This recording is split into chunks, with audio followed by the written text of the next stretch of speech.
வணக்கம் மக்களே. எனக்கு ஒரு சந்தேகம். என்னை ஒருத்தவங்க ரொம்ப நாள் கழித்து பார்த்தாங்க. என்னம்மா இப்படி குண்டாயிட்ட அப்படின்னு சொன்னாங்க.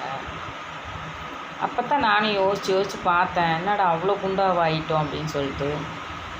அப்புறம் அவங்க சொன்னாங்க, இந்த சுகர்லாம் கம்மி பண்ணிக்கோ, சுகர்லாம் சேர்த்திக்காத, நாட்டு சக்கரை போட்டு சேர்த்திக்கோ அப்படின்னு. அப்புறம் யூடியூப்பில் சர்ச் பண்ணி பார்த்தா நிறைய பேர் சுகர் சேர்த்துக்கக்கூடாதுன்னு தான் சொல்கிறாங்க.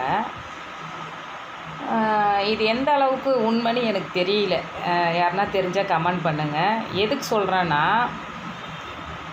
எங்கள் வீட்டில் சீனி நிறைய தூக்கலாக தான் போட்டு டீ வைப்போம். 2 வேளை டீ வைப்போம், காலையிலையும் மாலையிலையும். சீனி தூக்கலாக குடிக்கிறவங்க தான் எல்லாருமே. ஆனால் இதில் பார்த்திங்கன்னா நான் மட்டும்தான் குண்டாக இருக்கேன். அப்போ வீட்டில் இருக்கிறவங்க எல்லாம் ஒல்லியாக தான் இருக்காங்க. அப்போ இது எப்படி, என்ன சொல்கிறது, எனக்கு ஒன்றும் புரியல. இந்த சந்தேகத்தை யாருன்னா தீர்த்து வைங்க. அதை இல்லாமல் சின்ன வயசுலேருந்தே டீ நிறையா குடிப்பேன், சீனியும் தூக்கலாக போட்டு தான். ஆனால் இது வரைக்கும் குடிச்சிட்ருக்கேன். நான் மட்டும்தான் குண்டாயிருக்கேன்.